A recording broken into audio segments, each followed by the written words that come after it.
예수님만이 우리의 소망이십니다. 안녕하세요. 예수님 믿는 목사 김태민 목사입니다. 여러분 잘 지내셨나요? 별로 잘 못 지내 보이시는 얼굴이네요.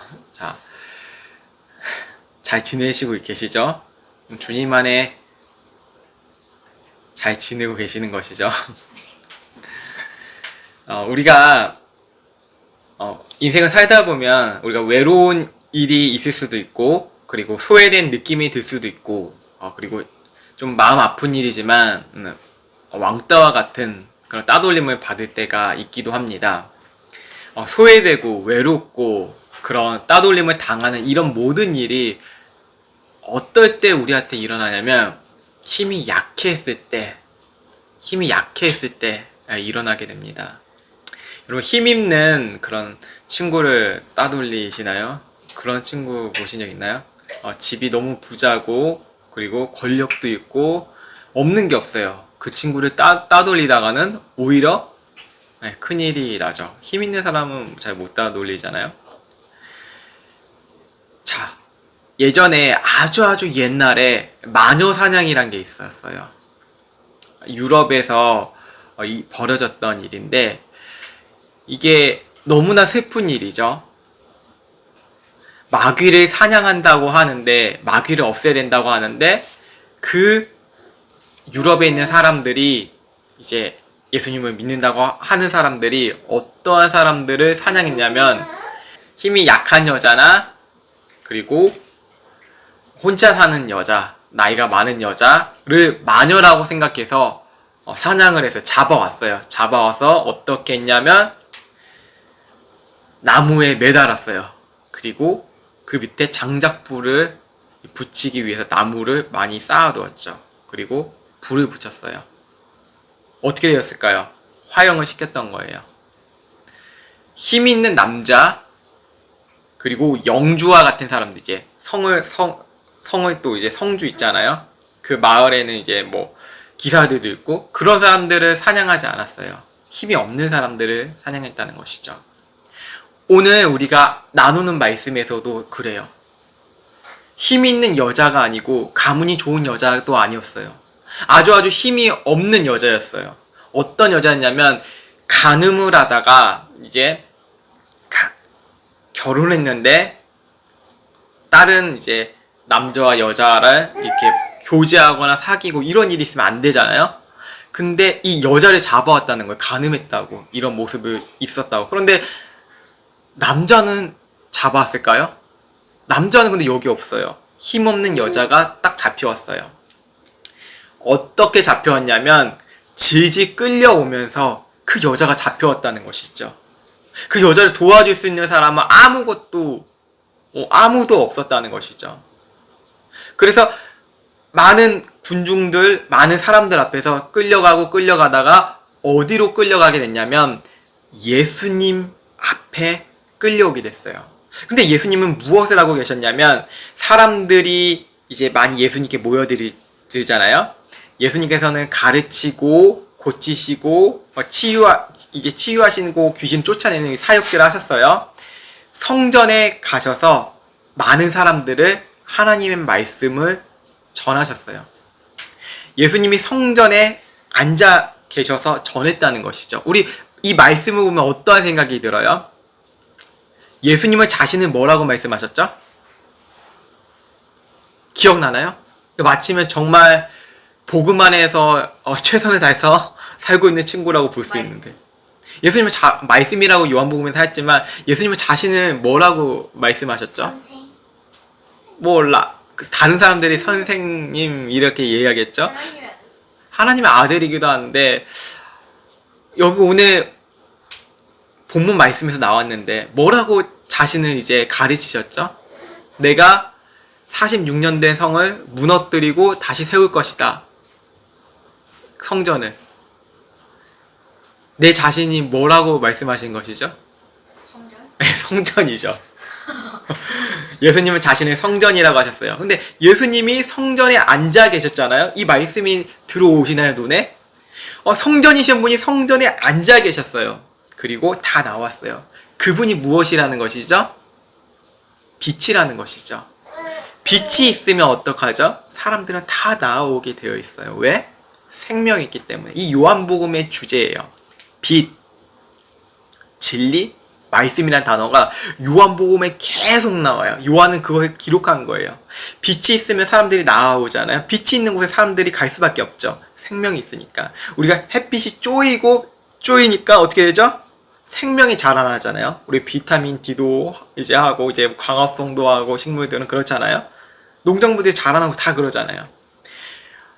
영화 투몰로우나 그런 종말에 관한 영화들 있잖아요. 지구가 이제 종말할 거다, 소행성에 부딪힌다 하면 햇볕이 다 가려져요. 막 먼지가 일어나서 햇볕이 가려져서 너무 막 춥게 돼요. 그때 어떻게 되죠? 사람들이 다 죽고 생명체들이 다 죽어요. 그럼 빛이 뭐라는 거죠? 생명이라는 것이죠. 예수님께 나아온다는 것은 성전이신 예수님이 빛이시라는 거예요. 그래서 백성들이 다 나아오고 거기에 앉아있죠. 그곳에서 누가 여인을 잡았죠? 서기관과 바리새인들. 그들은 누구시죠? 종교인들이에요. 종교적으로 너무 뛰어난 사람, 하나님 너무 잘한다는 사람들. 그들이 힘없는 여자를 잡아왔어요. 종교의 힘이 무서울까요? 안 무서울까요? 너무나 무서워요. 십자군 전쟁 있잖아요.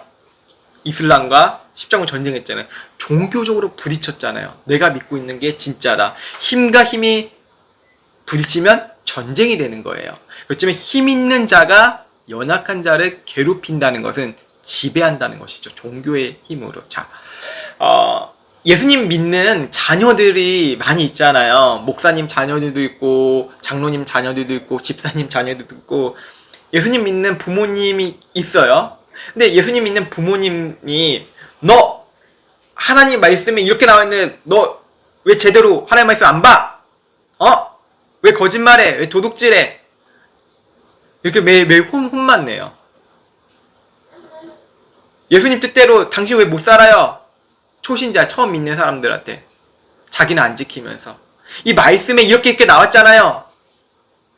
모르는 사람들, 힘없는 사람들은 그런가요? 이렇게 생각하잖아요. 죄송해요. 아니면 학대를 당할 수도 있죠. 영적인 학대를 막 당할 수도 있어요. 그럴 때 마음이 어려워지잖아요. 바로 이거예요. 서기관들과 종교인들이, 바리새인들이 얼마나 많은 사람들이 이렇게 끌고 왔을까요? 그리고 성경에 이렇게 나와 있어. 가늠한 죄는 어떤지 알아? 어떤 죄를 받아야 되는지 알아? 돌을 사람들이 다 드는 거예요. 그리고 너는 간음죄를 졌으니 성경에 이렇게 넌 죽어야 돼 라는 것이죠.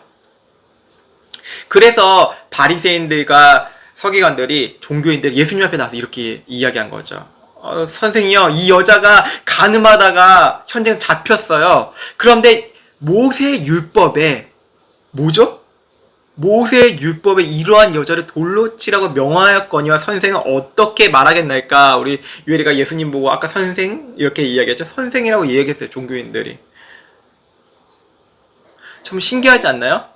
종교인들이 성경을 이야기하고 있어요. 하나님 말씀을. 그런데 성전에서 예수님은 무엇을 가르치고 계시죠? 하나님 나라를 가르쳐 주시나, 하나님 말씀을 전하고 있어요. 근데 종교인들은 어떻게 해요? 폭력을 저질러요. 지배하기 위해서 폭력을 저지른다는 것이죠. 야, 성경에 이렇게 나왔는데 성경은 이렇게 해석해야 돼. 매우 화를 내요. 성경이 이렇게 나와 있으니까 넌 말 잘 들어야지. 11조 생활 잘해야지. 전도 잘해야지. 그래 하나님 축복하시잖아. 성경이 이렇게 나와 있어. 폭력적으로 사람들을 겁박질러요. 너 주일날 제대로 안 지켰으니까 하나님께 저주 내릴 거야. 이런 사람도 있어요. 목사님을 저주했다고? 목사님께 욕했다고? 야, 너 모세를 욕하면 어떻게 되는지 알아? 어떻게 됐어? 아론이 저주를 받았잖아. 이런 형식으로 목사를 대입하는 거예요. 주의 종을 괴롭히면 안 돼. 자, 예수님의 종을 괴롭히면 누구나 안 되는 거예요. 그렇죠. 그걸 가지고 나를 방어한다는 것이죠. 이 말씀으로. 힘 있는 사람이 이야기하면 어떻게 되죠? 힘 있는 사람이 하나님 말씀을 가지고 그럼 폭력이 된다는 것이죠. 바리새인들과 서기관들이 이렇게 말한 것은 무엇 때문이었냐면 예수님을 신성 모독죄로 잡아가려는 거예요. 되게 재밌는 사실이죠. 예수님이 말씀이잖아요. 요한복음에 예수님은 말씀이라고 했잖아요. 진리라고 했고 빛이라고 했잖아요. 근데 그들이 잡아간다는 거예요. 잡아가려고 이제 교묘 이용한다는 것이죠. 누가 이런 걸 잘하죠? 사탄이 잘한다는 것이죠. 사탄은 아주 깨끗한 척하고 아주 하나님의 말씀을 잘 아는 척을 해요. 그리고 너무나 정확히 잘 알아요. 그래서 사람들을 미혹해요. 미혹한다는 어떤 것이죠? 속여서 유혹한다는 거예요. 그 미혹이라고요. 그때 어떻게 될까요? 사람들이 다 따라가게 되죠. 그래서 이단이 있는 거예요. 여러분 주변에 이단들 많죠? 이단 친구들 참 많아요. 전 세계에도 이단이 참 많아요. 왜 많을까요? 광명의 천사처럼 사람들을 유혹한다고 성경에 기록되어 있어요. 마귀가 천사처럼 가장한다는 것이죠. 교회 안에 그 건물 안에 있으면 난 구원받았다 이렇게 이야기하는 사람들이 있잖아요. 우린 교회 안에 있어서 구원받은 게 아니고 우리는 예수님 안에 있기 때문에 예수님이 성전이시니까 그분의 안으로 들어갔기 때문에 그분으로 인하여서 우리가 구원을 받는 것이죠.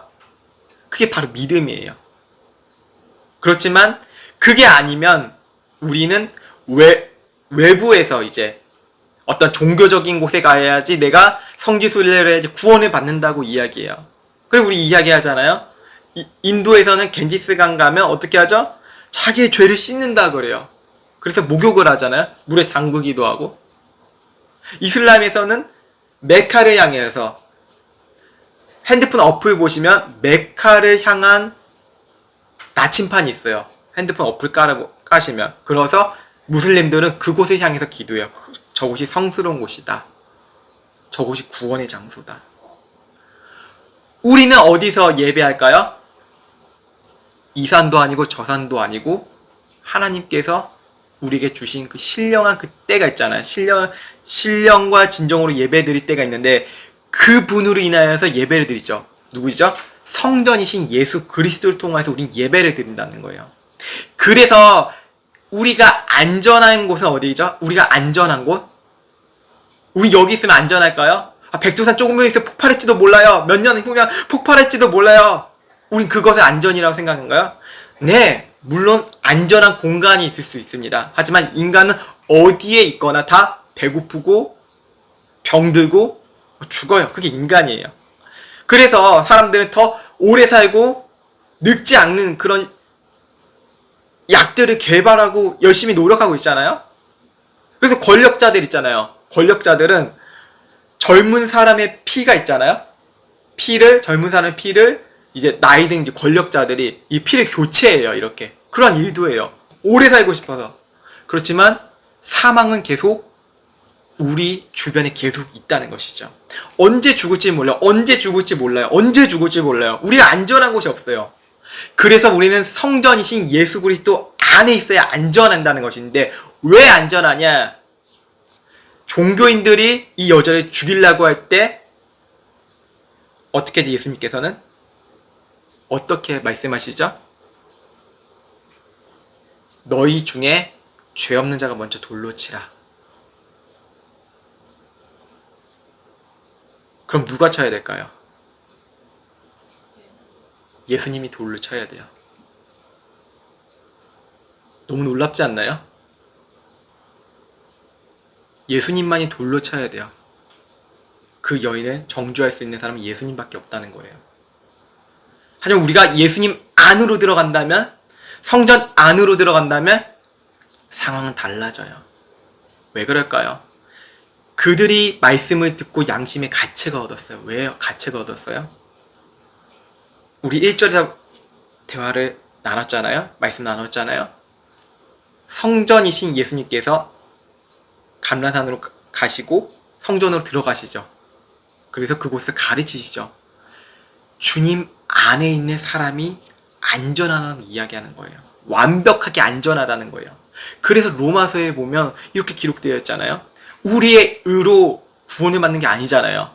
우리의 선행으로 도덕적으로 구원받는 게 아니죠. 오직 우리 나눴잖아요.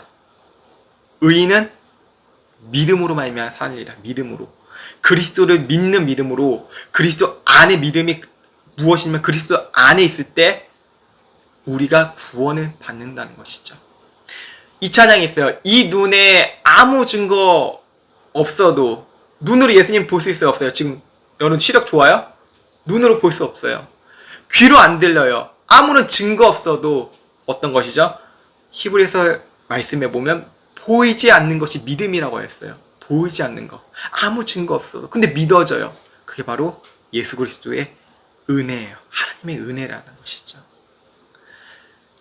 예수님께서 이 여인과 이제 단 둘이 남았어요. 예수님께서 일어나세요. 여자 위에 아무도 없는 것을 보시고, 여자여, 너를 고발하던 그들이 어디 있느냐? 너를 정죄한 자가 없느냐? 대답하여 주여 없나이다. 예수께서 이르시되 나도 너를 정죄하지 않으니 가서 다시는 죄를 범하지 말라 하시니라. 너를 정죄하지 않는데요. 예수님이 돌로 치실 수 있지만 정죄하지 않는데요. 왜 그럴까요? 성전 안에 있는 자는 예수님이 품어주신 사람은 더 이상 정죄당할 리 없다는 것이죠. 그래서 말씀이 이렇게 또 나와요. 예수 그리스도 안에 있는 자는 결코 정죄함이 없나니. 이 말씀이에요. 놀랍죠, 그죠? 요한복음의 말씀이 로마서가 해석되고 로마서에 있는 말씀이 또 창세기로 해석돼요. 서로 성경이 다 따로따로 시대에 쓰여졌잖아요. 성경이 한 명이 쓴 게 아니잖아요. 다 다른 사람이 썼잖아요. 모세가 쓰고 에스라가 쓰고 선지자들이 쓰고 이제 다 다르잖아요.